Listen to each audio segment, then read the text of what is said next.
Finally. Okay. Welcome to the ChurchofMabus radio show.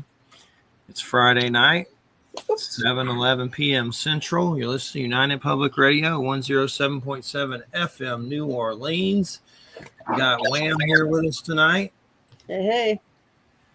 And we got Michael Winkle with us, Michael D. Winkle.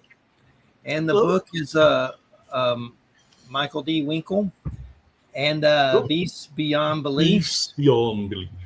Sneaky werewolves, flying cats, and accidental apes. And I love books that collect, the encounters like that, because you can just find so much neat stuff in your book. And I've always enjoyed those kind of books. So it's kind of the ones I always go for, the ones that have different, encounter stories and stuff like that. And a lot of times I've had stuff happen to me. I can read other people's and be like, whoa, that's similar to mine. And it'll freak you out more.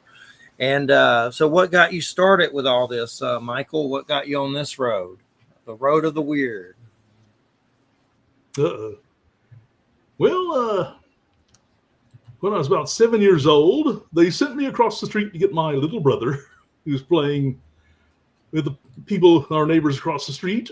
And I sat on the sofa while the mother looked around for the kids. They were running around everywhere. Back then, you could run up and down the neighborhood. Nobody cared. And they had a little paper back there. It was called Strangely Enough by Carol B. Colby. And it was full of little anecdotes that were supposedly true. And I flipped through it and I asked the mother, can I borrow this? And she said, we don't want it anymore. You can have it. So I read that. And I was a little stunned. I hadn't never known before that people actually reported ghosts for real. In fact, most of the stuff I'd never heard of before, like airships and people disappearing and spontaneous combustion. So that certainly changed my outlook right there. So definitely. Was it down the road, I guess? Did paranormal come up? Does that ever come up a lot where you're at now with the native around you and everything where you're at? Does it come up a lot? Not really. I just heard once or twice when there was a company dinner and a few people were telling weird things that happened to them. But, most of the time just doesn't really come up. So, a lot of mundane things there. Mundane business. Yeah. Just like any other business. And I know on Skinwalker Ranch, those shows now, a lot of natives have come forward talking more openly about these subjects and the different stuff that they've always been taught not to really talk about. And there's been some interesting stories from that kind of, from the Skinwalker Ranch situations. But, well, I always love the werewolf and dogman stuff. What can you tell us about that from your book? Werewolves. That's a great place to start. I guess the sneaky werewolf chapter was good. I started after about 1995. I decided to write a werewolf novel, and I wanted to refer to some real cases. And I started looking, for personal cases, and I almost got zipped. There was the Bray Road Beast and a couple of others, and that was almost it. But after the Bray Road Beast has just started snowballed. And like now there's hundreds of reports and podcasts and books about dogmen. And usually the authors are careful to make a distinction between dogmen and werewolves, which are people who turn into wolves. But I started looking back at the old werewolf legends, and I noticed something that kept happening over and over. It's like they would see the werewolf and it would attack people and they would run away and the villagers would chase it with pitchforks and torches and stuff. And it would suddenly disappear near the cabin of some old man. And their instant conclusion was that the old man was a werewolf and he ran home and turned back into a human. And so they go in and drag him out and kill him or burn him at the stake or something like that. And I noticed that a lot. And if you took out that last part, it's almost like all the modern dogman reports that they'll chase it or see it and suddenly it'll just disappear somewhere, somehow. eluding the humans. But for the most part, no one assumes that somebody turned into a werewolf. They go lynch them. But I thought, what if they were doing that on purpose? Like leading a crowd that's chasing them to someone's house and then disappearing however they disappear or elude humans. I said, that'd be a dirty trick. So that was my little take. What kind of novel were you writing? Just one about werewolves and it morphed into this, or a fiction one? Oh, I've written a trilogy, but it's just sitting there. And I've gotten into the habit, I'll research something and write a nonfiction article or two about it. And then it'll spark off like a story or a novella or a book. And I'll write that too. So a lot like what happened with the Roanoke colony. I bought 2 books about the Roanoke colony about 1985. And for like 30 years, it just sat there on the shelf. And then one day I said, I need an article on the Roanoke colony. So I read both of those books, and then I wrote an article based on the phenomenon. And then I wrote a little novella that went with it. And now I put them back on the shelf. So I almost never pack up my books in boxes anywhere because I might have one for 40 years and someday I'll need it right that second. I want it to be there. It's always fun looking for those, isn't it? When you got it, when you can't find it and you got to dig and dig and dig and dig and you finally find it. Once in my life, about 2016, I did something I've been trying to do for many years, and I put all of my books in alphabetical order by author at last. Man, nice. And it turned out to be very unsatisfying because there are a lot of authors I wasn't really familiar with that much. So I just stack them in general areas that more like a subject than author. I'm about to have to go through a lot of books and give some away, but it's mostly the ones I'm giving away are just like publishers would send me a lot of stuff when I used to do interviews for the Examiner and, you know, different kind of things for jobs. And there's a lot of them that just, I don't care about, like political stuff or some weird third book in a sci-fi romance that they would send you without asking. So I'm about to just go, I'm keeping all the stuff that's paranormal, of course, and all the good stuff.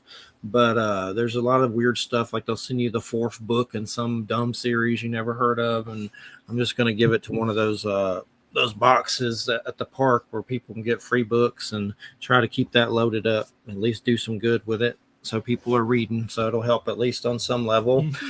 But I know me and Christine have been watching a lot of footage from different things on YouTube of like supposed footage that's been caught on trail cams and stuff like that. And I don't believe all of it's real, but I certainly think some of it is. And at one point, me and her saw a strange wolf-like creature on the side of the road that may have been humanoid. That was kind of strange when we were going by with our car, and we saw it, and it was kind of white and gold and weird. And I don't know what it was, but it was definitely strange, maybe some kind of cryptid. But one thing that's weird is when you watch some of those trail cam videos and stuff, you know, obviously some of them are fake, but there are some where the same creature or same ghost shows up at multiple different people's security cameras on different shows. And I don't know if there's a hoax template somewhere, or is this thing really showing up and it's traveling? Like there's one where it looks like an Asian younger girl ghost goes by a table when they're eating dinner, and they don't see it when they're there, but later they check their footage and there it is. And there's a lot of stuff like that where they don't see it initially, but when you get home and look at it, it's in your footage. But this same apparition or whatever it is, I've seen it show up in different people's videos on different shows. And I'm like, is this thing traveling around, or is there an army of them? Or there's just so many different ways to look at it. And I'm always paranoid and use discernment and skeptical of any of those shows like that. But you know, footage on a show on TV or whatever. But I think some of them are real, but it's hard to know what's what anymore. Especially with that new artificial intelligence. Yeah. Creating their little footage for them. And And there's that now. So I mean, they can like do anything. So you can't trust anything anymore at all. And so have you had any paranormal experiences, or do you want to have them? Have you ever had any? Well, there's just been a handful in my life that, well, if I tilt it long enough, it sounds paranormal. I guess the strangest thing that ever happened when I was about 6 or 7 years old at my grandparents' house in Eufaula, Oklahoma. But it wasn't my grandparents' house. My grandmother took us to visit this woman who lived out in the country, and she just had this little country house by this dirt road and a huge front yard, and there were like dozens of little baby chicks that just hatched. And instead of going in to meet the people, which I didn't want to anyway when I was 6 years old, I just chased the little chickies around the yard. And they were faster than I was. And it was almost like they were leading me out to the road because they would interfere with each other and I would chase them instead. And I got out to the road, and this is it's just a dirt road, had trees lining more or less each side. But mostly you could see just the cow pasture stretching out for miles. And suddenly I heard this incredibly weird cackling laugh.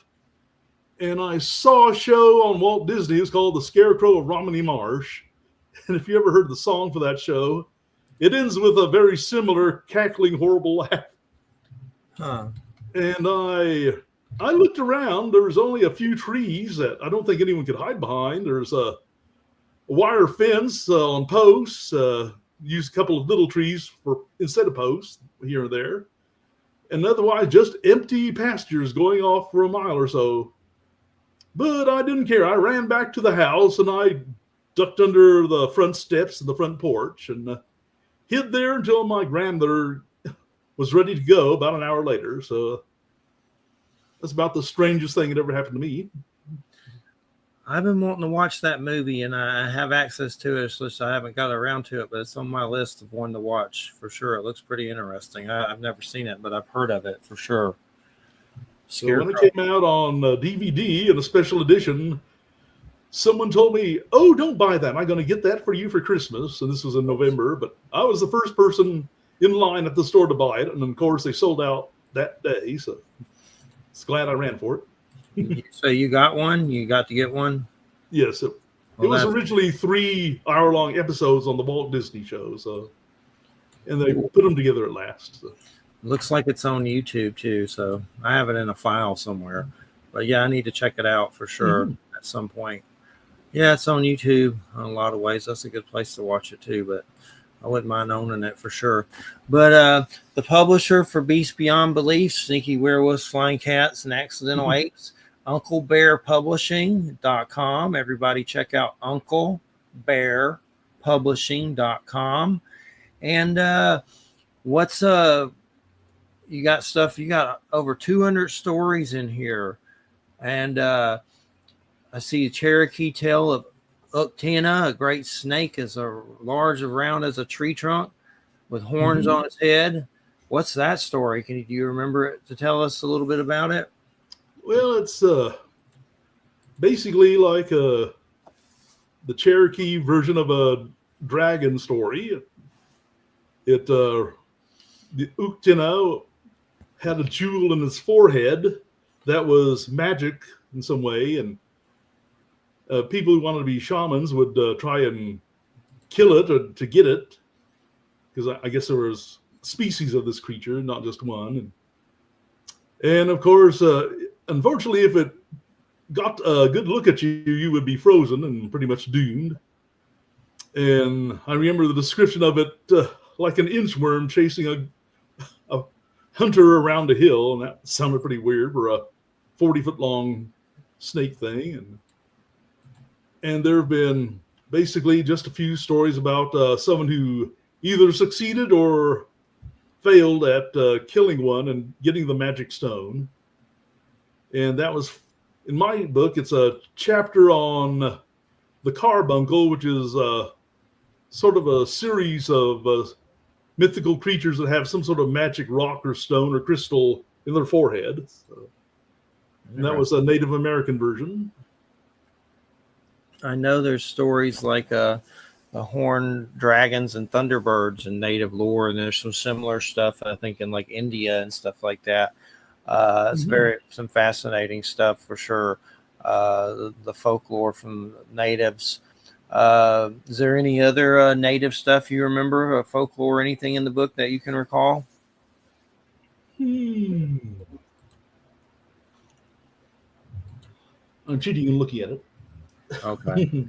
Yeah, it's okay. Just take your time. And I'm looking through the keywords and everything. And I love the Cherokee story. It's interesting about the jewel in the head. And I swear there's something I saw not too long ago, some movie or something that had something similar like that. Can't remember what it was. So I know there's I think it might have been a native movie called Dreamkeeper that had 2 parts. That was pretty good. It had a lot of folklore in it. Had the trickster in it and coyote and stuff.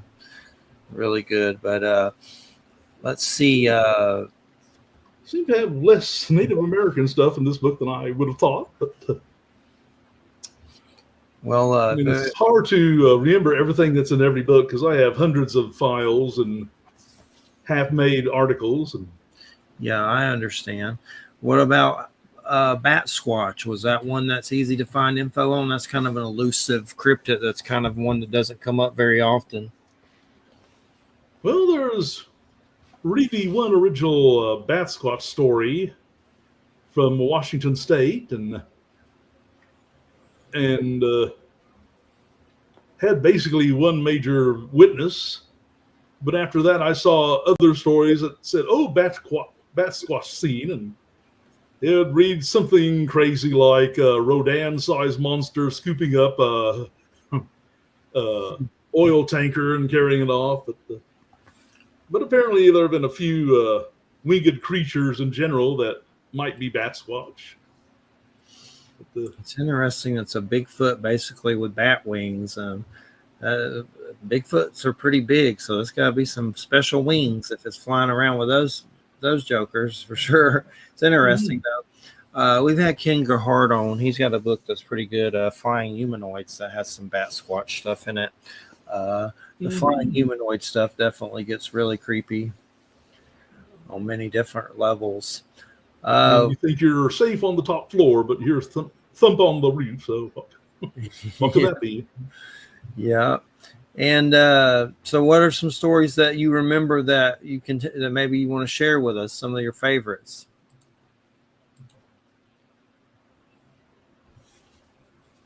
Is there any in particular that come to mind? Sort of glitching right there. Well, I always like the Hexham head story, which of course is the 2 carved heads found in these people's garden in England. And after that, they started seeing a specter that was like a werewolf. And lesser known was a specter looked like half human and half sheep.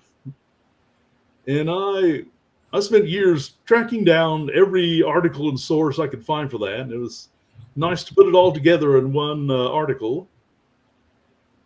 And they made a point in one book that werewolves must be archetypal because everyone knows what they are. And the newspapers had the Hexham head story in the 70s, and they splashed it all over. But they didn't seem to know what to do with a sheep man.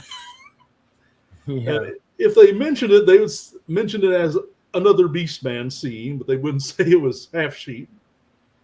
You know, I seem embarrassed by it. So a lot of the accounts don't even mention that. But people who have interviewed the actual witnesses, no, she definitely said it looked like a sheep standing on its hind legs with human-like legs. But there was a werewolf-like thing too. And I noticed you bring up the Garuda. A friend of ours, Andrew Colvin, thinks there's some ties with that, and the Mothman, and has a lot of info about that. It's interesting how these different cultures have these beings in their mythology or lore or text or whatever, and they kind of pop up in different belief systems, and that's kind of like a weird validation, that there's these things possibly, exist. They're showing up in different belief systems from people that don't even know each other, like the Garuda, and some similarities, Thunderbird and the horned serpent, and a lot of the mythology with the dwarfs, and then you got the native little people and things like that. So these things pop up in different ways, in so many different ways that are very fascinating. Yep. I think as far back as Charles Fort noticed that if a culture believes in giants, it will also believe in the little people, almost invariably. So, yeah, for sure. And like we're in the middle and up here and down there. Do you remember anything about the alien visitors stealing people's dogs? That's a weird one. That's one of your keyword ones. Well, aliens took an interest in kidnapping people's dogs. Goodness. Well, they were tired of mutilating sheep. They want something else. Well, some different. There's always been this little nugget. Well, books like The Humanoids. I think it was Charles Bowen who wrote that.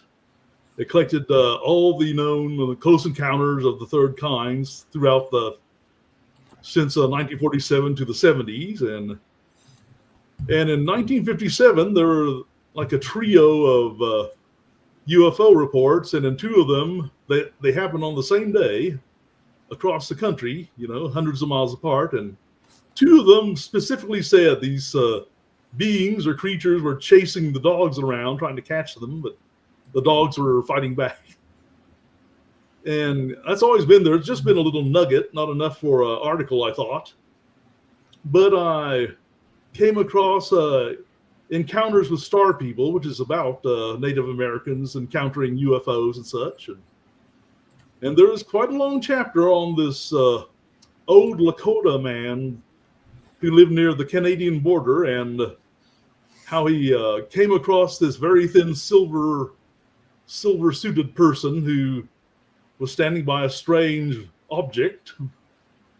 And this silver-suited man was very intrigued by his dog.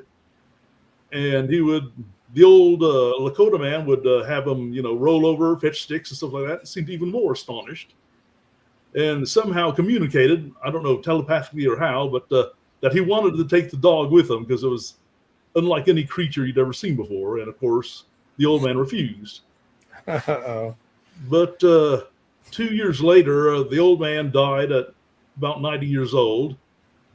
And the dog would just lie on his grave and not want to move. And the author of the book went to the funeral, and the old man's granddaughter said, "We're going to let him stay there for the night. We're going to come back tomorrow and take him with us. Let him mourn the old man."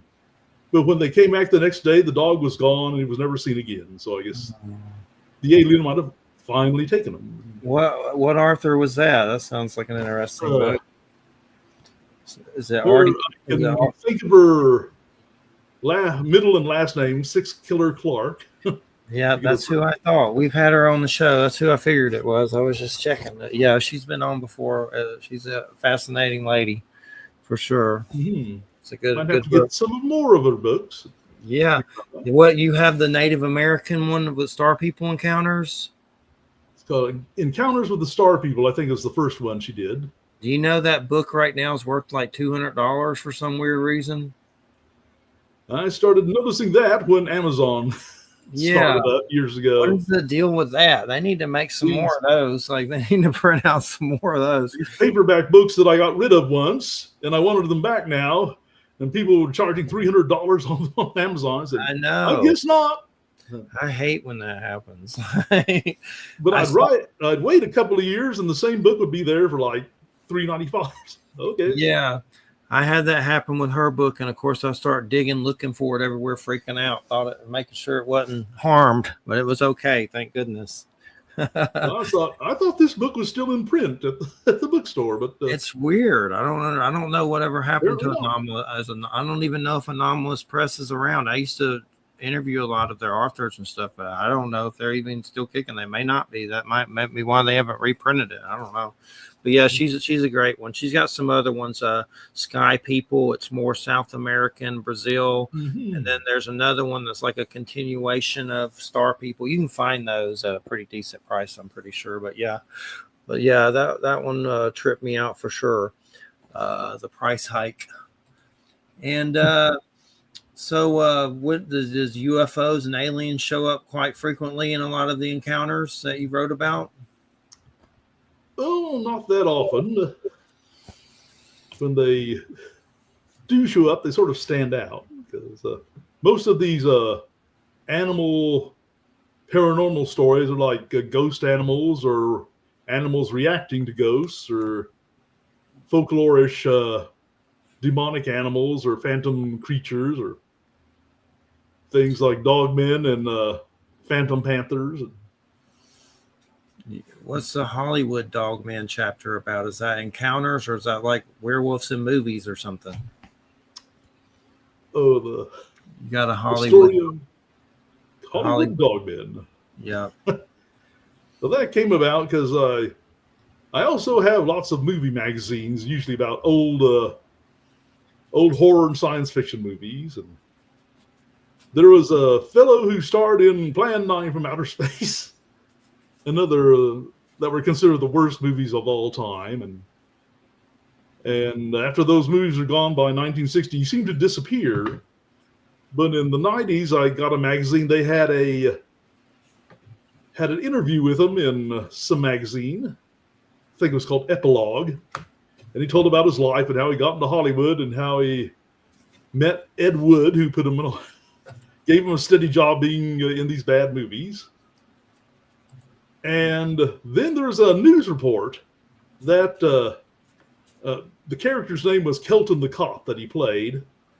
And, of course, I can't remember his real name now. But there was just a magazine had a paragraph said, Paul Kelton, I don't know. But Kelton the Cop, who played Kelton the Cop, was arrested and taken in for observation because he called the police and said, men with dog heads were on his property and spying on his house. And when the police arrived and wanted to take him somewhere, he got in a fight with them, so they dragged him away. And I said, well, that's pretty sad.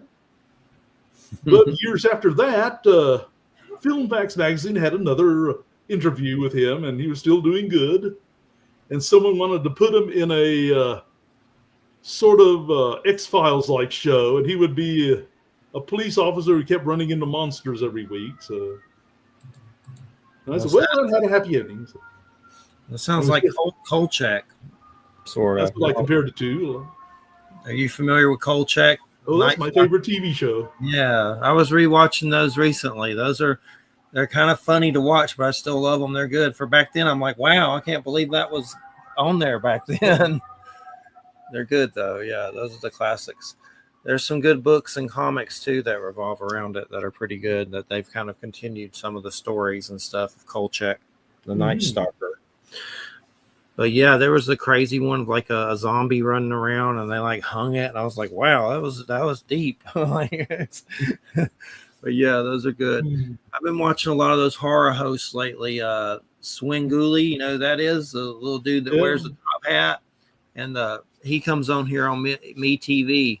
But I really love that stuff because it's kind of a dying breed. Those guys are relics, like Elvira. I grew up watching Elvira as a kid. Like I was on regular TV. It's hard to believe that I just watched that on regular TV as a kid. Elvira and her boobs on regular TV.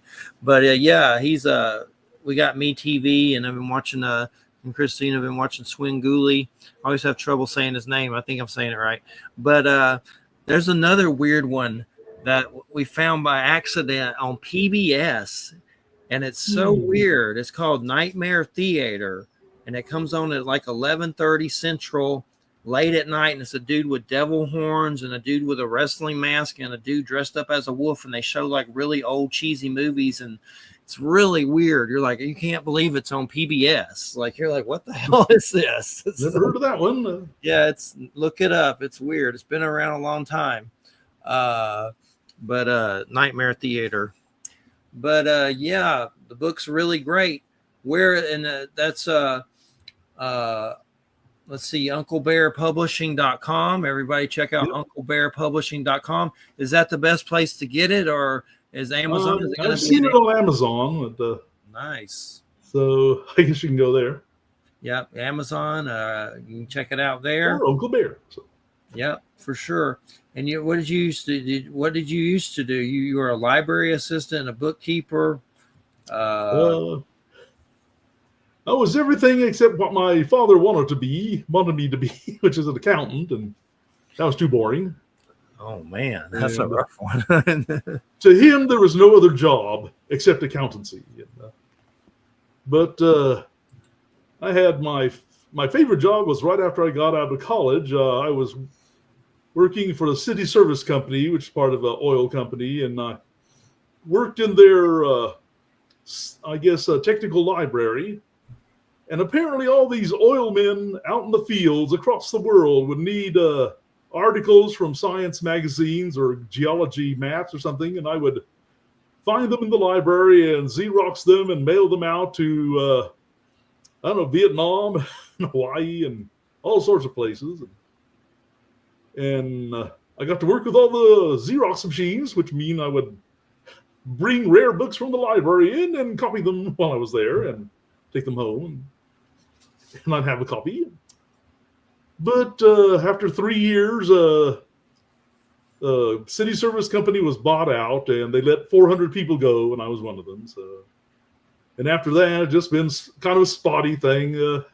All these different little jobs I had. Whenever I could, I would work in a library, usually a college library. But every person connected with library work told me you had to get a like a master's degree in library science.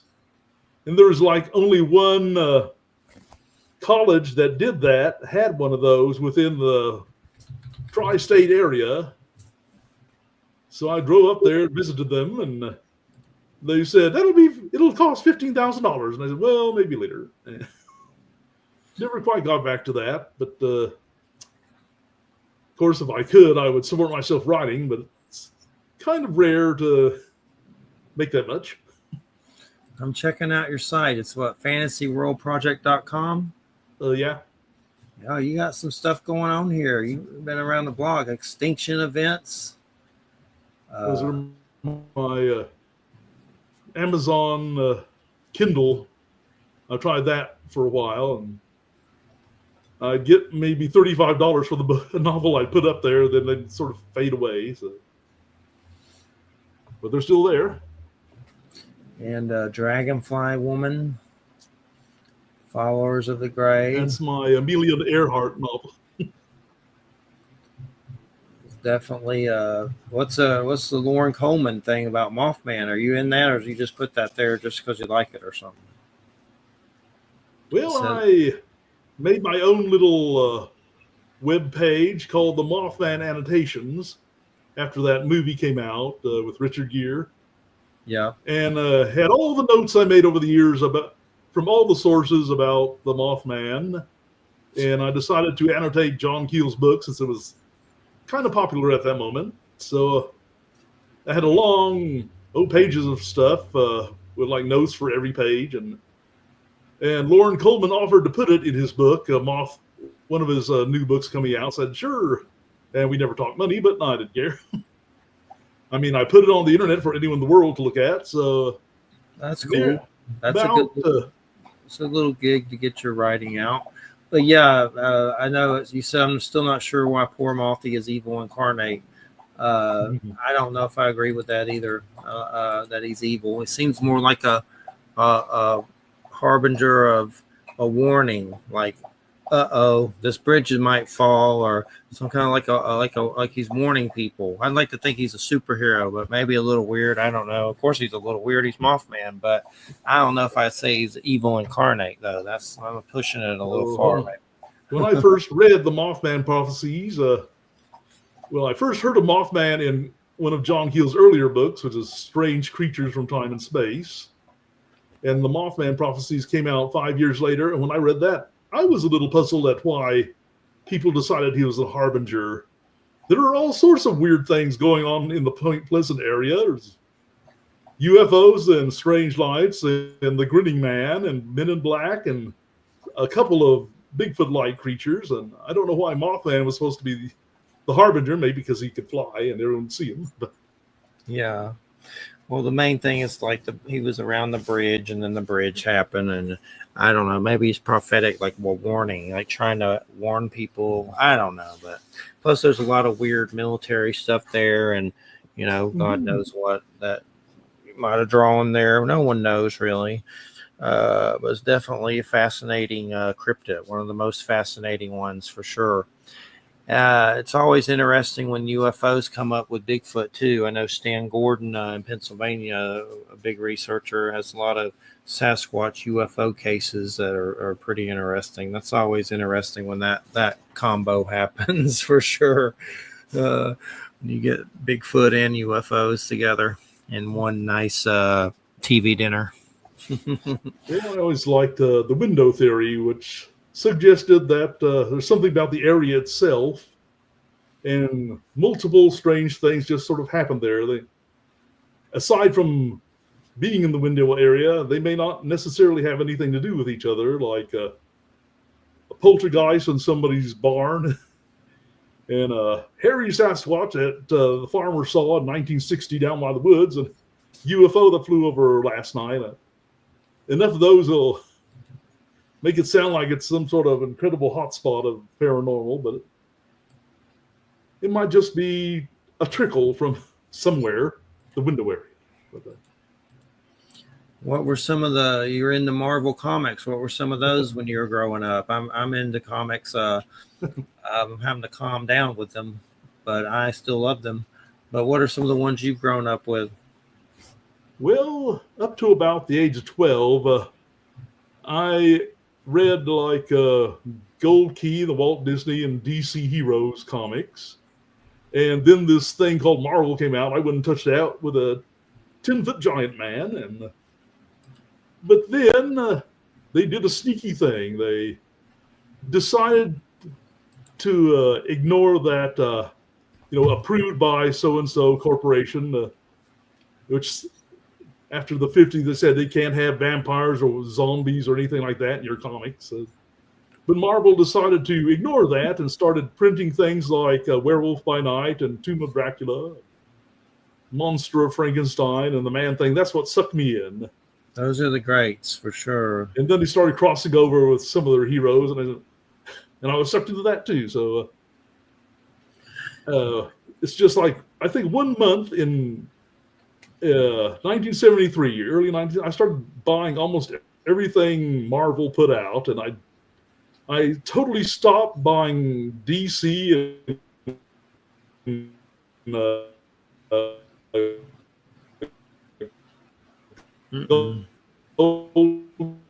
Key and Charlton, and it's pretty much it was like a switch turned on in my head. Or change. So. Yeah, those Werewolf by Night. Back to the other stuff. Yeah, there's so many. It gets burdensome if you get into them too much. You're like, there's too many. But yeah, the Werewolf by Night and Dracula and all that was the good stuff for sure. That's the good stuff. Most of those, I've looked at some of those and actually found them on a torrent site or something, and I got a bunch of them digitally. Mm-hmm. But if you actually try to look for them physically, you're going to be in deep trouble money wise. So I'm happy just to have them on digital, just so I can read them. Well, when I was all grown up, I gave like 800 of them away to some friends' kids, and they're probably financially well off now. They kept them. So. Yep, some of them can rise up for sure in value. Mm-hmm. And let's see. That's cool though that you got in Lauren's book. That's pretty nice. That's a sweet little setup. Well, my annotations probably take up about a fourth of it. And And he had a biography chapter for me, which was basically my website with I changed to Mike or something like that. So Yeah, I'm about a third of that book, really. that's cool. What is PJ Farmer's Pulp Hero Metafiction? What is that? I've never heard of it. Hey, stop it. Uh-oh. He doesn't like it. Well, that was... Oh, he's is it okay? Well, Yeah, it's fine. It was just dogs being stupid. But well, yeah, I'm reading it in your bio. PJ Farmer's Pulp Hero Metafiction. well, Philip is a farmer, was a science fiction writer, started in the 50s. And starting in the 1970s, he started writing these stories where I don't know how he got away with it, but he would have characters like the Shadow and Doc Savage and Tarzan and Sherlock Holmes, and they would cross over. And he wrote biographies of the characters and found references in different stories that seemed to connect with each other.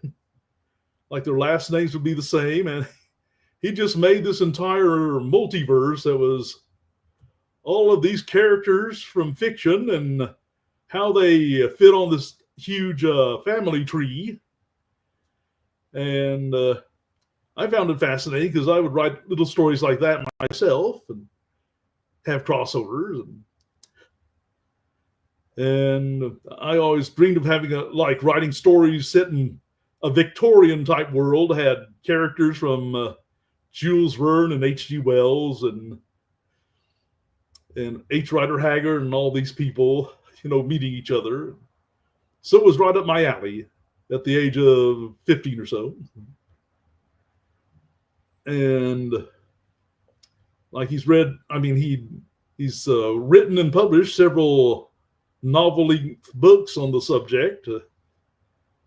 I still don't know how he got away with it, because he had there must have been hundreds of copyrights that he was crossing over, unless he actually contacted everyone, got all the copyrights. Yeah, but now people can do it with fan fiction, but they can still get in trouble with that. Yeah. Do you remember much about the bird story with Alfred Hitchcock? There was some real cases that inspired that. I didn't know that. Do you remember much about that? That there were some real weird bird cases? Well, there's in early 1960s, there seemed to be strange things happening with types of gulls. And there's one incident that's actually mentioned in the birds. The type of a gull called a city shearer. What was, quote, millions of them were flying into like the San Francisco area, crashing into cars and through windows and attacking people and vomiting and falling over and dying. And in the months later, after they studied it, they thought they were poisoned by some sort of bacteria that grew in the shellfish and stuff and regular fish that they usually ate. And it just drove them nuts. And that's about the time Alfred Hitchcock started looking at this old story, The Birds, by Daphne du Maurier, I believe. And he started working on it. And I picked this out from various magazines over the years. And the BMI book on the birds, which is a little book about that one movie. And apparently, while he was making this movie, like there were reports of like seagulls attacking people and crows landing in farms and pecking out the eyes of sheep, and reports coming in from Northern Europe, people working on telephone lines and chimneys were being attacked by birds. It was like filming this movie actually was making it happen. But after the movie came out, I guess it all settled down. But just in that area, the early 1960s, there seemed to be a lot of bizarre bird attacks or events. So. And what's with flying cats? Well, there's been lots of reports of winged cats, which could fly or maybe not fly, but they've tried to blame that usually on like this disease that they get in their skin that makes their skin stretch out to the point it looks like they have dragging wings, and some people have gone so far to say that, oh, there must be some muscle going with those wings to make them wiggle a little bit. Well, that sounds a little odd. But my favorite flying cat story was actually from the South Pacific. It's from an island called Manga Riva, and it was in this fellow's biography, and told of his time living there. And he was visited by some islanders who said that the spirits of the islands like you, so you should be okay. And he met up with another American who'd been living there for a long time and married, a native, and lived with their family. And he absolutely refused to believe in any supernatural events because he was afraid he'd lose his identity as a modern American if he actually started believing in this stuff. But he ran up one night in a panic and told him a strange thing happened. Oh, what was that? He was out smoking in the back near some palm trees, and this cat came floating by. And it looked like a cat that was curled up asleep in front of a fire. It was just sort of spinning by like a frisbee. And the author of the book said, well, that's odd. And he just took it in stride. And a few nights later, he was outside at night, and he saw something coming by. And at first, he thought it was a bat until it just flew in front of his face, and I think even brushed his hair a little with its tail. And it did indeed look like a grown-up, normal house cat, just curled up in a circle, asleep. And it was just spinning by like a little furry flying saucer. And they discussed how strange that was, even for this island. One night, a few nights later, hey, let's stay up and watch for him. So they went back to the man's house that he was renting on the island. They both just sat on the back porch and smoked and looked out in the darkness. And eventually they saw something else instead. There's something lurking in this cookhouse, which is a separate kitchen from the house. They just had the door hanging open, regular wooden door. And a humanoid figure was lurking in there. And according to the author, it looked like a chalk outline of someone dead on the ground, just like an outline of white with arms and legs and a head. And it actually stepped out of the cookhouse and went running across the field faster than a normal human being. And he said, oh, I think that's enough for tonight. Let's go in now. But I think they saw the spinning flying cats once or twice more. And in my little theory, I said, maybe it was cats sleeping in front of a fire all nice and curled up, and they had a out-of-body experience. We're just spinning around still in that position. So that was the flying cat story from the South Pacific. Cool. Have you seen the weird thing with the... Have you seen the weird thing with the rabbits that get the weird fungi growth on them and stuff, and it looks really weird, like some kind of fungus that grows on rabbits, and it looks very bizarre, like something out of The Last of Us, that show. Yeah, I've been seeing those. I've seen a few of those. Things that look like fangs sticking, things that look like horns, and things that just poking out in impossible angles. And it's some kind of, I don't know. What do you know much about it, Wham? Is it a disease or it's like a fungi? It's real creepy. Whatever the hell it is, it creeps me out. Well, when I was looking at a couple of videos about it or pages, and they were saying that it was about the same sort of organism that causes warts, whatever virus or disease that is, except it was a lot worse than that. Much more virulent, I guess. Really, and it didn't really hurt the rabbits unless got over their eyes or in their mouth where they couldn't eat.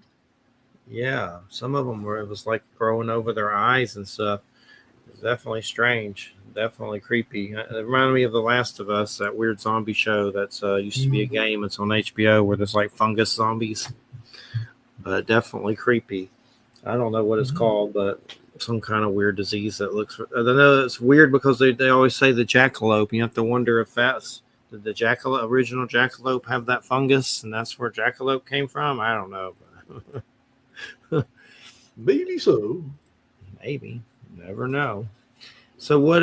You've done a lot of stuff, a lot of articles, a lot of books, and what's on your plate for the future? What are you wanting to do?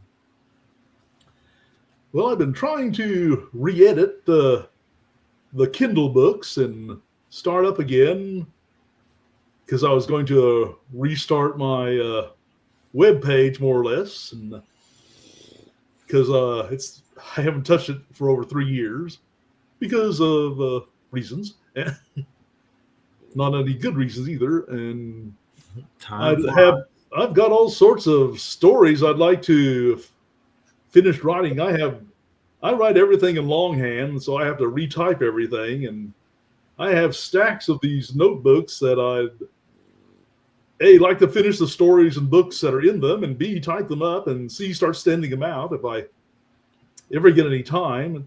It's an hour to get to work and 9 hours at work and an hour to get home from work, and I'll watch a few videos and then I'll just fall asleep and wake up. It's time to go to work again. So. Yeah, that's the bad part.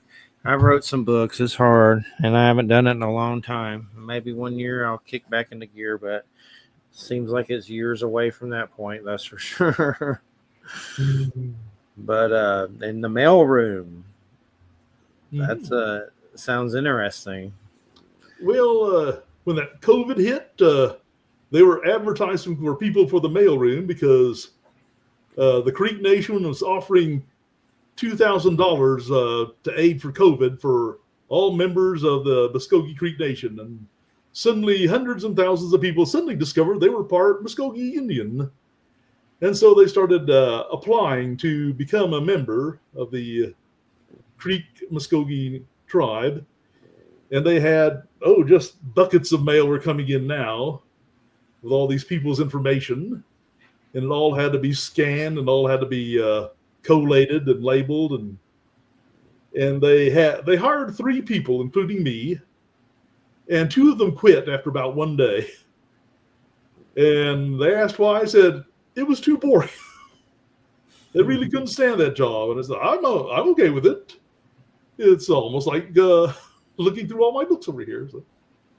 So I got that job because I was the only one who really wanted it. And I know Wallace Wagner, a guy that's been on about UFOs. He was a mailman and had his first UFO encounter when he was out dropping off mail and saw a weird UFO. That's what started all his UFO weirdness, is a mailman UFO encounter. Well, I guess if you're out delivering mail, you might see the sky more often, see something. Yeah. You ever had any UFO stuff come up, like real stuff? You mean personally or involved? Anything personal? Well, there's 1997. I was driving down one of the main streets in Tulsa, which is Memorial Avenue.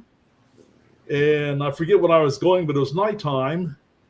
And suddenly there was this little triangle of orange lights, just like a right triangle. And it seemed to be going up and down in front of my windshield, and would go straight up, and I'd look at it. And I said, oh boy, now I can write a UFO report. And I watched it for a while, and it would go down like this, and up like this, and down like this, as it was going down Memorial also. And I zipped home and started writing out UFO report July 17th, 1997, 8:30 p.m. And I wrote it all up and put it aside. I even drew a little picture what the lights looked like and how they were moving. And just about a year later, on the exact same stretch of Memorial Avenue, I was driving along, and here came a little egg beater type helicopter just off the road, and it had the exact arrangement of little orange lights in the same way. And I said, well, maybe that was and I just set aside my little UFO report and forgot it. But if it was a helicopter just like that one, it had to be on its side and going across the sky like that, unless it was a weird reflection in my windshield. So just in case it was, I haven't promoted that sighting. So. And what do you read a lot now? What are some things that you're reading that have caught your attention lately in book world, in the world of books? Well, sadly, I'm about the world's slowest reader, which is bad when I have thousands of books. Recently, I've been saying, well, I have all these books over the years to write nonfiction articles and see if I can use something in my fiction as well. Like I read several Amelia Earhart books and wrote an article, and I wrote an Amelia Earhart novel. So I've been trying to get through mostly like nonfiction and, of course, the paranormal. And that's why I'm, I sort of specialize in first-person reports now, and because they're the raw material. And this time I'm making sure to make notes, write down what page things are on, and when I finish with the book, I put it in this box in the back room, because I'll pick up a book randomly and say, did I read this? I don't remember if I read this or not. I better read it again. And that keeps me from reading new stuff. So show us the book, if you will, on camera so everybody can see the cover and everything. Oh. Beast Beyond Belief. It looks good. Looks really good. This slumped over thing in the front. Stinky Werewolves, Flying Cats, and Accidental Apes. Illustrated by Mel White.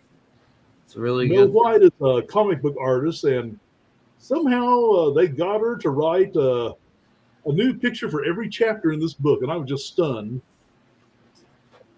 So that was pretty fancy, I thought.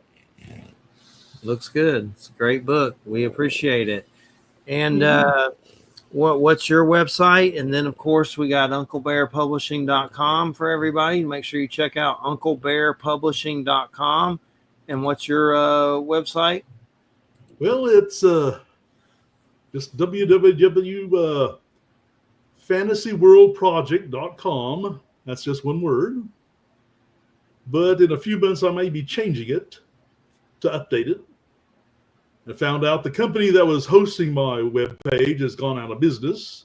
Uh-oh. And the company that bought that out went out of business and was bought by another company. And I've been trying to get on that one, but it looks like I'm going to have to make a totally new, get a totally new domain name and all that. So may take a little longer.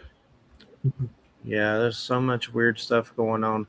One of the books I'm looking forward to checking out, I have coming. Luckily, I looked up and have the publisher sending me. It's a new book about Stephen King's The Stand. It's like an anthology of a bunch of different authors doing stories from that book. It's got Christopher Golden, Brian Keene. There's a bunch of Joe R. Lansdale, who we've had on the show. He did a story, but basically they're pulling from the original Stephen King The Stand and making like little chapters or different stories in it. It's an anthology, So I'm looking forward to that. And but we appreciate it so much. A great show. Thank you so much for coming on, and thank you. Well, thank you for letting me come on. It's been a pleasure. It's been a pleasure. Giving me my second experience on the podcast. Well, you did a great job. You did a really good job, and I think people will check out the book. It's a good book. If anybody likes cryptid stories and strange stories and paranormal and strange things and werewolves, check it out, because we got that bad moon rising. But we appreciate it, Michael. Thanks to Kevin Heil and UncleBearPublishing.com, and we appreciate it. Thank you so much, Michael. Have a good weekend. Thank you. Maybe I'll be back on someday. Yeah, well, keep in touch. Let us know. And Kevin's supposed to be hooking us up with that furry book. Got some furries in here. All right, take care. All right, everybody. You're listening to United Public Radio 107.7 FM New Orleans. And I don't know what the heck we're going to do. I'm dead.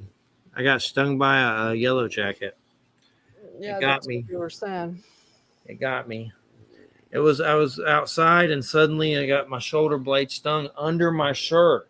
So somehow, I don't even know how it got under my, and I pulled my shirt off freaking out. And there it was under my shirt getting me. It was a planned attack. But Wow. it sucked. But I still feel it. But it could have been worse. But I've always had weird things when they get hurt by insects. I react weird. So we put Benadryl and stuff on it and all that. But not pleasant for sure. They said it could last 5 to 10 days, like whatever. I'm okay, but I still feel a little weird from it. From a yeller jacket. So look at you, been catching up on the South Park. Oh, I haven't been because I don't have time. I How did mean, you know it's about like, the Satan baby? yeah, I mean, I hear about it Yeah. because, half the people that I know are watching it, but I haven't even been able to keep up with, the show that I want to see, which is Star Trek Strange New Worlds. It's like I haven't even gotten through the first episode because I don't have time. I literally don't have time. Yeah. I work, I'm like your guest here. I work, if you count the commute, 10 hours a day and during the week. And then I try to go to the gym. I have to do chores at home, and then I go to bed. I have to wake up at 5 in the morning, so I have to be in bed by no Ugh. later than 10. And Ugh. so so that leaves me like no time to do anything at all. So, on the weekends, I don't even want to touch my computer. So, because I'm on the computer like, 7, 8 hours a day. So, you know, You still go to the haunted gym? Is that where you go to the haunted gym to do yeah, your? yeah. The haunted gym right now is yeah, it's I still go there. It is the place we're trying to figure out a day in October, a weekend in October when we can go and do something because the gym itself might, the building itself might be sold soon. So we're trying to, and then we might lose access to it. So we're trying to, you know, figure something out quickly here. It's just a matter of whether I can put together, a team in short order and do it like over a, like on a, over a Saturday night. Excuse me. um, you know, it's that we're thinking about doing it like maybe Columbus Day weekend or something. Y'all gonna do like paranormal stuff, like equipment, or what are y'all Yeah, gonna do? well, it's something simple, not anything too complicated. One of the guys who might be joining us is a sound engineer for NBC. So, I mean, that's what he does for his living for, an NBC affiliate in New Jersey. So, he has sound equipment that he could bring. And some of the phenomena there are definitely sound based. They're some are visual and some's audio. So and when we showed him some visual video of some of the phenomena that the cameras picked up. In fact, some stuff fairly recently, as recently just a couple months ago. When he watched it, he was able to detect some interesting audio effects that were not. I mean, that the microphone of the cameras picked up that you can't really hear this, normal volume. It's kind of like it's almost like it's whatever is too high pitched or too low pitched for humans to really hear that well, but the microphone picked it up. So there's interesting things happening there. Right now, the property is embroiled in a series of lawsuits. So we'll see what happens with it. um, have an interesting history. The gym's in a lawsuit. Or the property that the gym is on. Oh, okay. I mean, obviously not itself, but the people who own the gym were attempting to sell the gym. Well, didn't y'all find some back history on what used to be there or anything yet? Well, the back history concerned the people who had originally built the building, and the first owner of the building and his son, and it just had to do with what their habits around the building were and how attached they were to the building. There were some things that people were experiencing that seemed to mimic the way in which the original owner and builder of the building and then his son sort of operated around the building. Like, for example, they would the guy who was the son, after he got a hold of the building, one of the things he would do is he was always curious about the different businesses that would rent in the building, which are generally sort of in the first floor. The first floor have been businesses for the most part. The second floor have been largely apartments. And so what he would do is he would look in the windows and check out, like what was going on in the businesses. And several people have reported, and I talked about this in Mysterious Beauty, seeing an image of someone looking in the window materializing, like in the window itself, and during the daylight hours. I mean, not even at night, so it was almost a semi-solid figure. And a lot of the events around there that people have experienced seem to be kind of, sort of like mischievous, not dangerous or scary necessarily, but mischievous. And this guy was known for being kind of a prankster. So that's part of it. The other part of it, though, is that, and this is not something that that the guy who runs the gym that I'm in knew, but apparently there was an individual who lived in one of the apartments that was closest to where the gym is. The gym does have a second floor component to it. It's the only business that does have a second floor component to it. So it runs up against apartments on either side of it. And, it shares a wall with apartments on either side. And on the north side, apparently it shared a wall and a door, which the trainer always kept locked, but a door with an apartment in which a guy who was apparently a real jerk. I mean, like, nobody liked him, and he would beat his girlfriend, and he was just sort of a terrible, obnoxious character.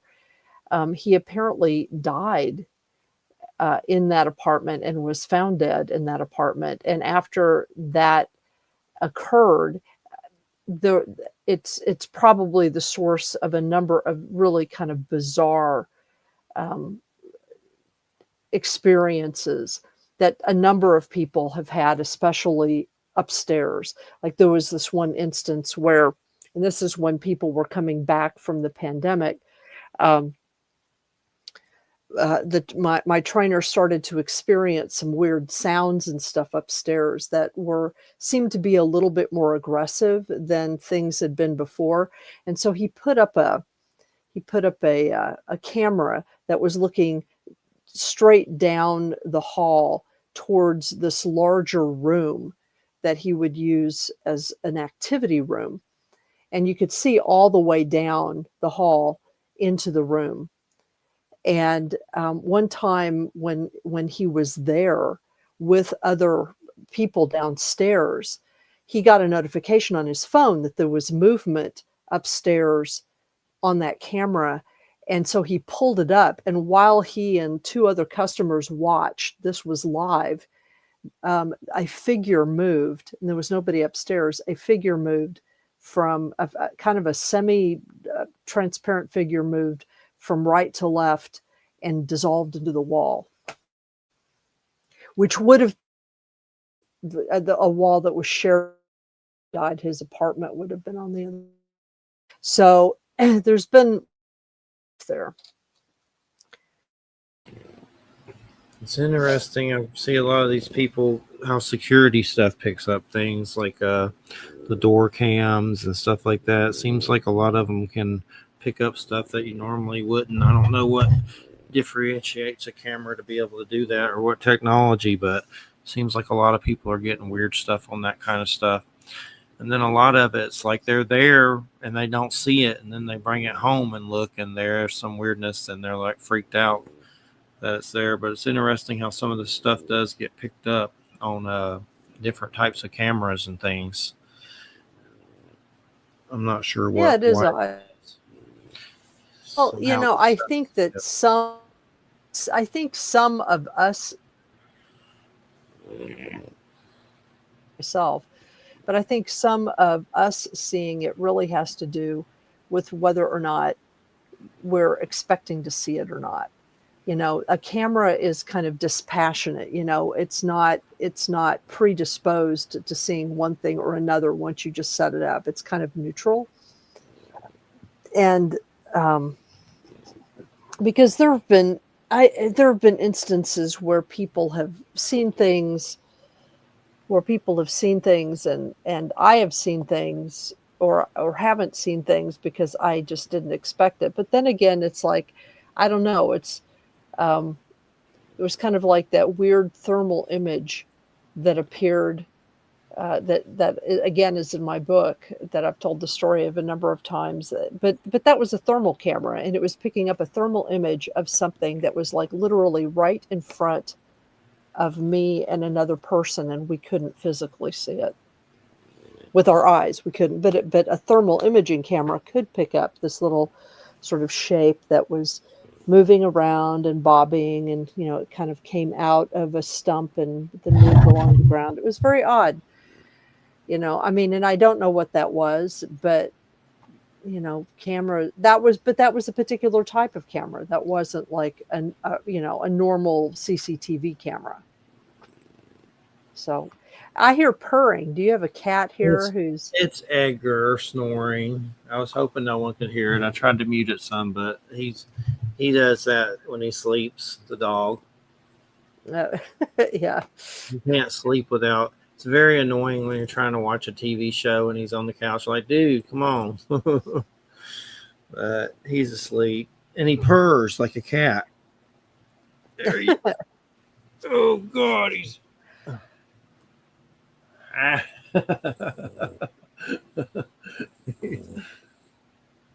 he's half asleep. Quit making noises. He's just kind of grunting. Yeah, he makes like weird, I don't know what it is, like the Predator or something. There was some video on one of those YouTube things where they show paranormal stuff. They had Trumpelgooch at some kind of thing, and Kid Rock was there, and something flew around his head, looked like a little winged demon, like it got on the cam somehow. And I don't know if it was real, but it was still funny and neat and weird. But it was like some little winged little thing, looked like it was flying around his head. That could have been fake, but I don't know. Somehow they picked it up, picking up weird anomalies around Trumpelgooch. Not surprising. Trumpelgooch. Yep. Trumpelgooch. He seems like he's croaking to me from what I see. That's the way they're kind of making it out, like he's about to croak. Got weird purple patches on his hands and passing down weird bags from upstairs in the White House, like poop bags or something, passing out the window. Hopefully it wasn't a dead hooker in that bag or something. Well, you know, I'll believe it when I see it. Yep. And then they got clones, probably. That's the sad part, because once, I've said this before, once on Fox News, they showed a dude at a gas station dressed like a redneck, and it looked just like Trump, but it wasn't. It was like a dude that looked just like him. So that's all they got to do is just get that dude. And if he croaks, just wheel him in there. And then there's a dude that was on South Park when they shot the Trump tiny alien penis scene. There's real photos from when they did all that shoot, and it's a dude that looks just like Trump, and it's fat dude that looks just like Trump. And one of the creators of South Park had the little alien penis on his finger and was like right there near the guy's diaper showing it like with his finger. It's pretty funny, but but anyway, there's dudes that look like him. It's creepy. So that's all they do. That's what they did with Saddam. They just roll out the clones. He might have died, and then they just found a clone or someone that looks just like him. It's weird. Well, a double, you mean, not a clone. Yeah. I mean, the clone. Yeah, they probably have clones too. I don't know.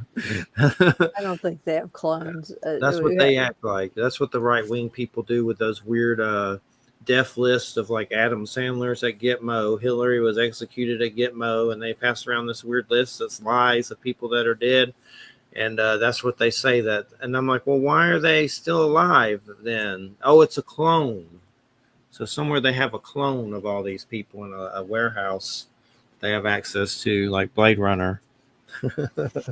Yeah, I will say things are getting stranger and stranger, and I've just decided that, I'm just going to keep on with my truth, because my truth worked for 60 years and it's still working, and people can be freaking if they want to, but I'm good, Something happened with AI. Like, it's like everything's run by AI now. Like, you even try to write PayPal or whoever, it's like AI.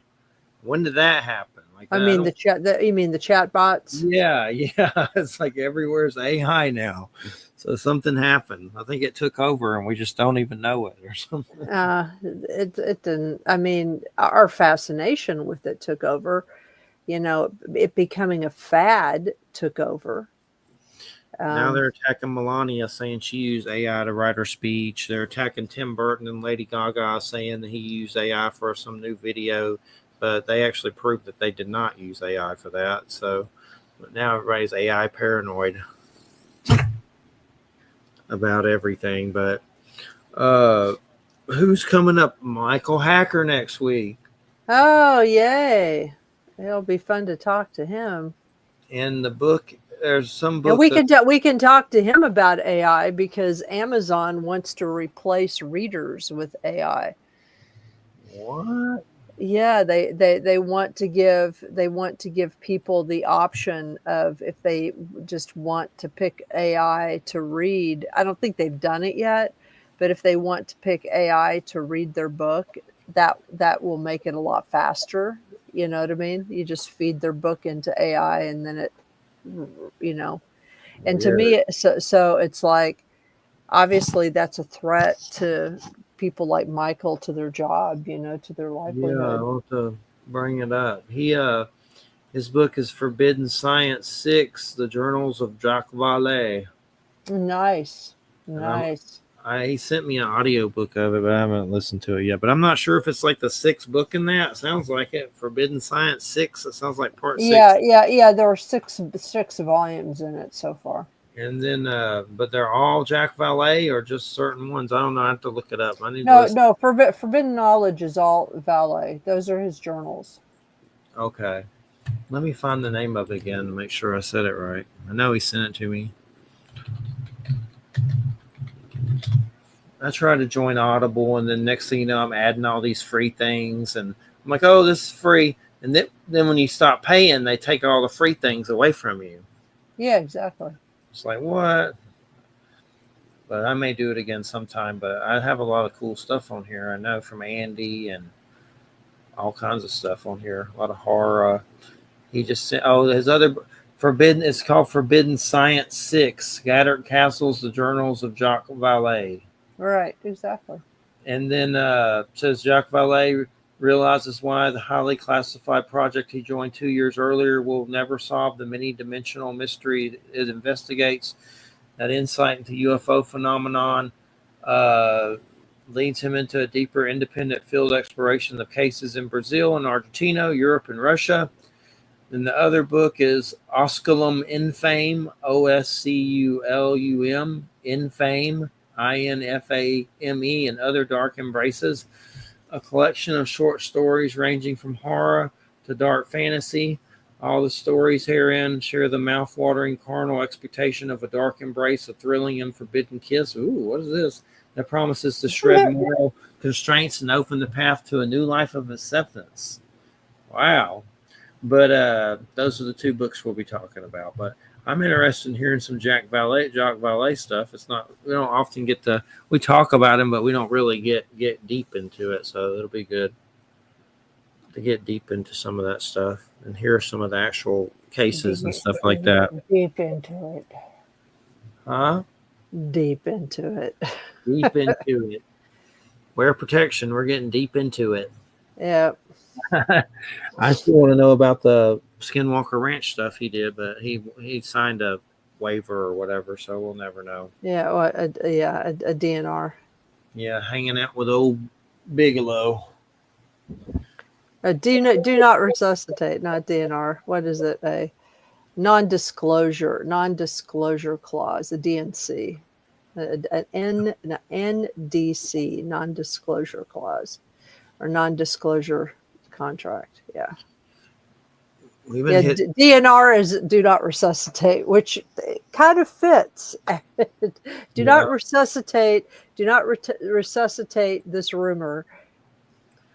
Well, this information. The story supposedly that they keep showing on Beyond Skinwalker Ranch is that Bigelow had some kind of entity appear to him that told him to leave, and he basically was invited to meet whoever these beings are at a private location. And it sounds like he chickened out and kind of like just buried everything. And then that one of the episodes they're basically digging up this area. It's just like filled with like vehicles and like someone just got the hell out of there and buried everything.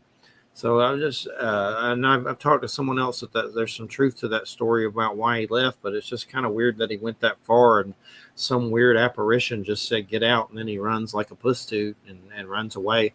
But what's so weird during that episode, they had a camera going in the room that it happened and they picked up something like a shadow figure on the video that was there that they thought may be the same entity. But just kind of hard to believe you go that deep into it, and then that's what's going to make you, puss toot out of all of it. Some entity telling you to leave. That's just like a shadow. Leave. I'd be like, F you, bro. And then supposedly it invited him to meet at the actual like a meeting with him and whoever the entities were, and he, I guess, sounds like he chickened out or something. I've heard that from several people, so it's just kind of weird. Yeah, who knows? I have no idea. Me neither. It's a mystery to me. Oh, crappy billionaire space tyrants. Who needs them? He seems like a dick to me. Like he knows stuff and he just, doesn't care if anybody else knows. That's what pisses me off. These new people that run all that stuff, they don't seem like they care. They want to know, and they seem like, I don't trust them, but they seem more like they got more balls than him anyway. For sure. But, oh, goodness. I need to watch the new Strange New Worlds. I haven't watched that. I saw they're doing, that's a Voyager game. I thought it was a show. They're doing some Voyager video game or something like that. But, oh, man. I was trying to find that weird, let's see if I can find it. There was some strange footage that was these people that run like I don't know if it's like a camping channel on YouTube had a weird UFO. I mean, not UFO, a weird just paranormal thing happened that was very strange. Here it is. Let's see if I can try to. Let me mess with it and see if I can get the footage going. It's pretty weird. Where is it? I have the video, but I'm trying to find the actual. Okay, there we go.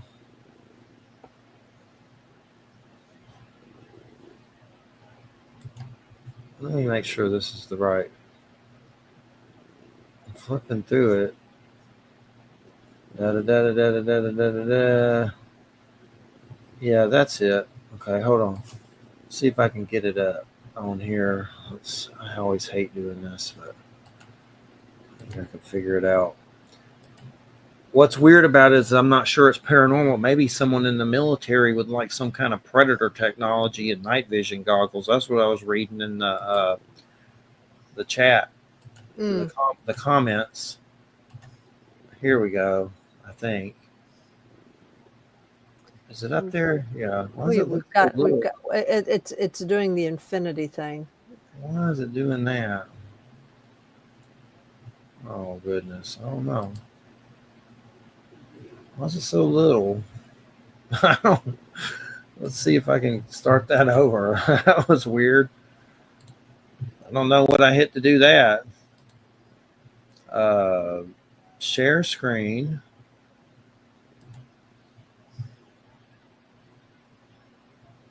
Wait, window. I think it's still doing it. I don't understand that. We may not be able to look at it. What in the world am I hitting to do that? Hold on.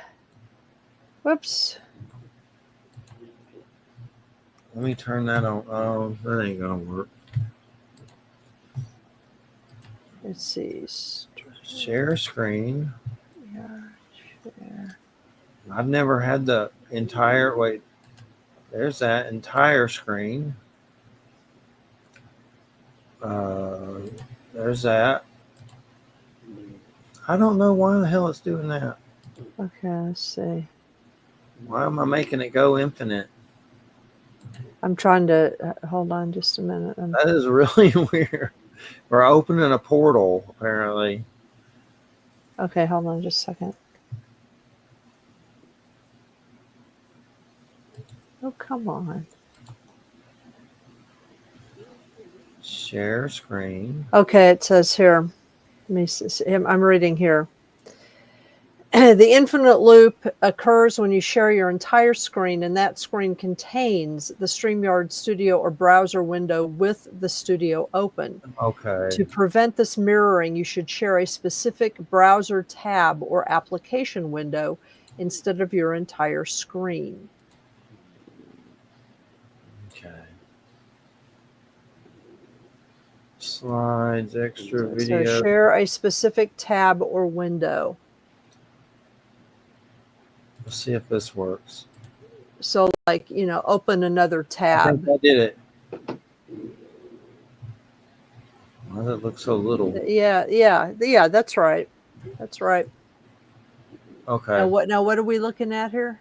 It's some footage that these camping people that run a channel called. Well, I'll get the channel name in a minute. But basically, they run a whole thing about camping, and they never talk about paranormal ever. Like they don't even, the channel's not even for paranormal, but something weird got picked up on one of their like surveillance cameras during their camping trip. Okay. That's very bizarre. And I don't know if it's paranormal or not, but it's weird. So let's see if we can do it. Wildlife. How cool could it be if I could show her some night pictures of what's walking around at night while we're sleeping? Now, I must admit, I haven't had any luck so far. I've put out the camera many times and never captured any footage. But tonight was different. Here it is.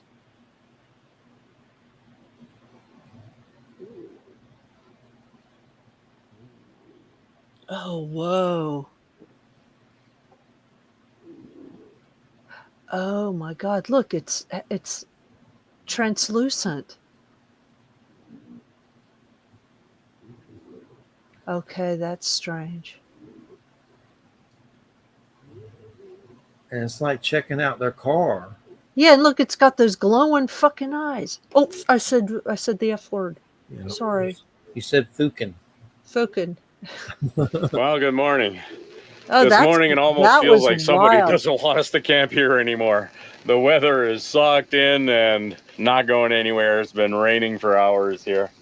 And we actually woke up on a low spot we parked last night. So we woke up in a lake.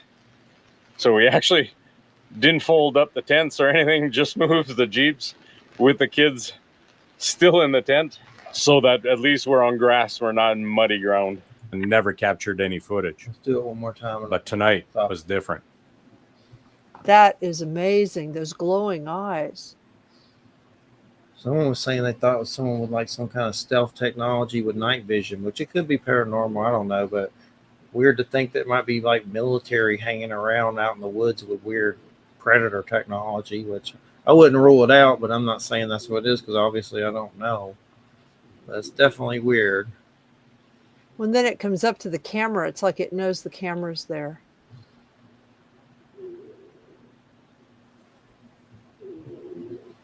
Yeah, look at that.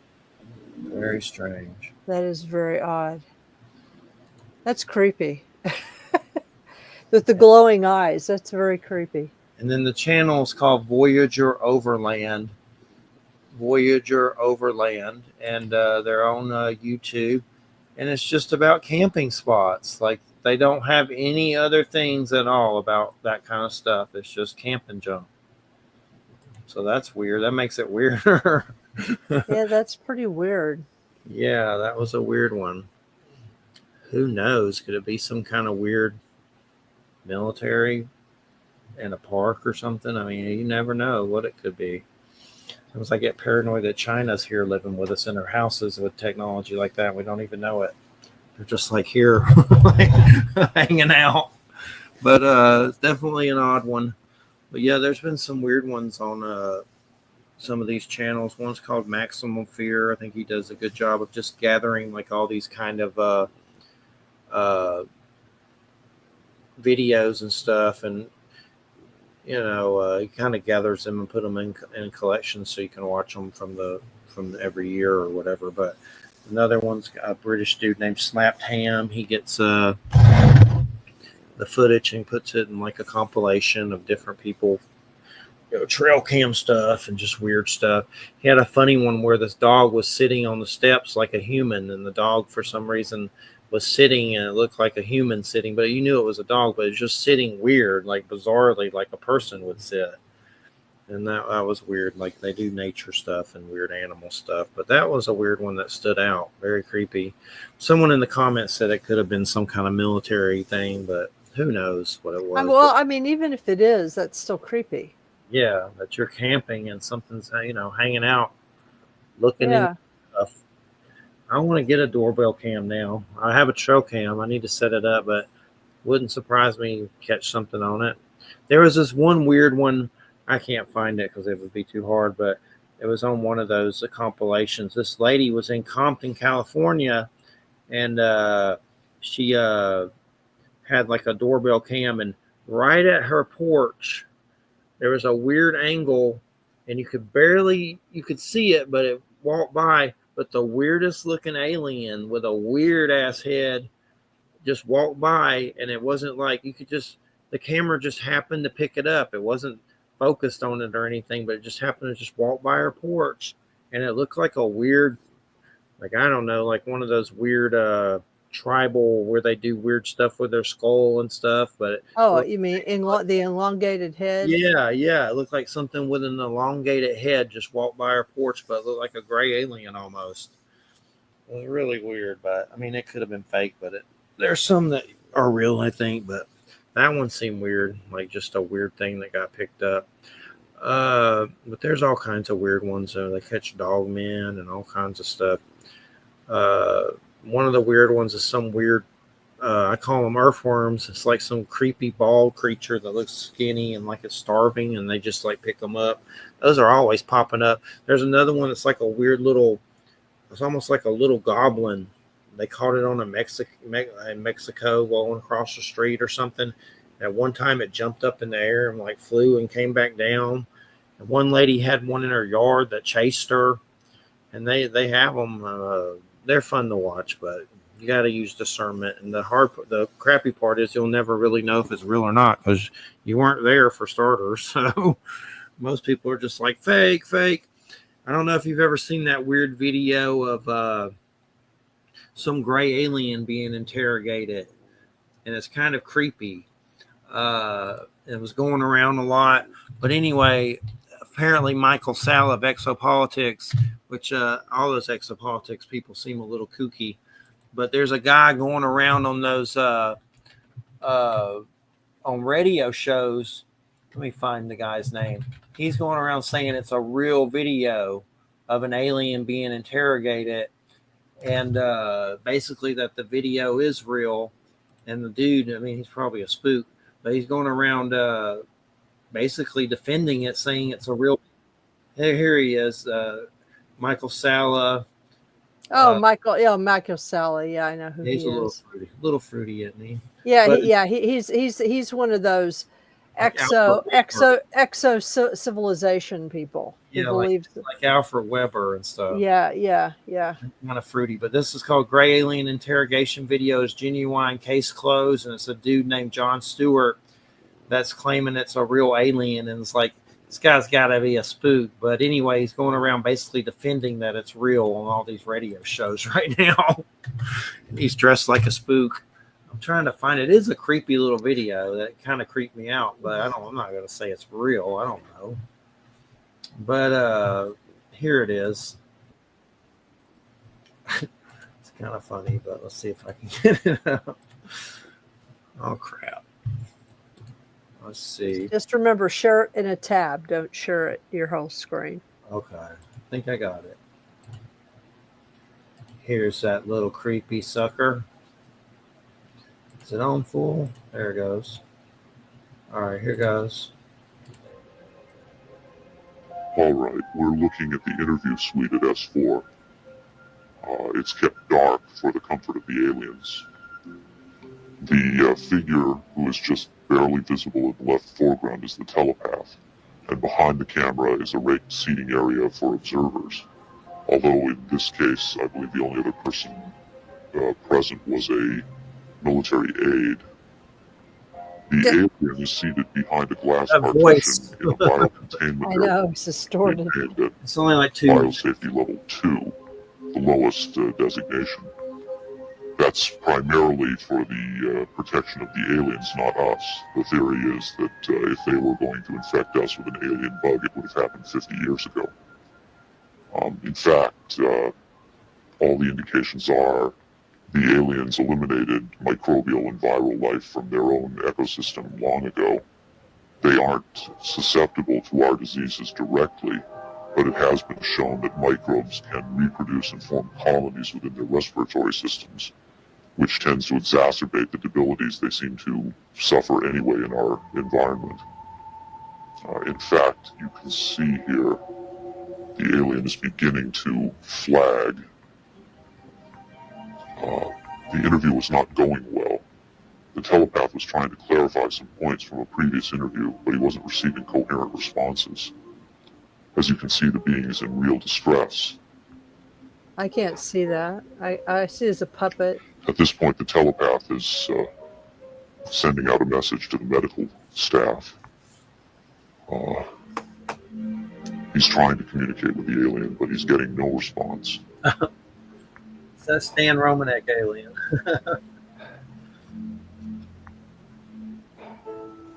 There's very little he can It's do. almost over. He's gonna There's no direct connection between his space and the biocontainment area. That's the aide stepping in on the right. The medical staff should be there by now. They're slow in responding. So basically, they're showing the alien dying. There they are. I have to say the medical personnel at S4 are less than first rate. They tend to be selected for their willingness to keep secrets rather than their medical competence. By the way, he's not shining that light into the eyes. It looks that way, but in fact he's checking for hemorrhaging around the eye sockets and in the nasal cavity. I'm sorry. It's very hard for me to watch this.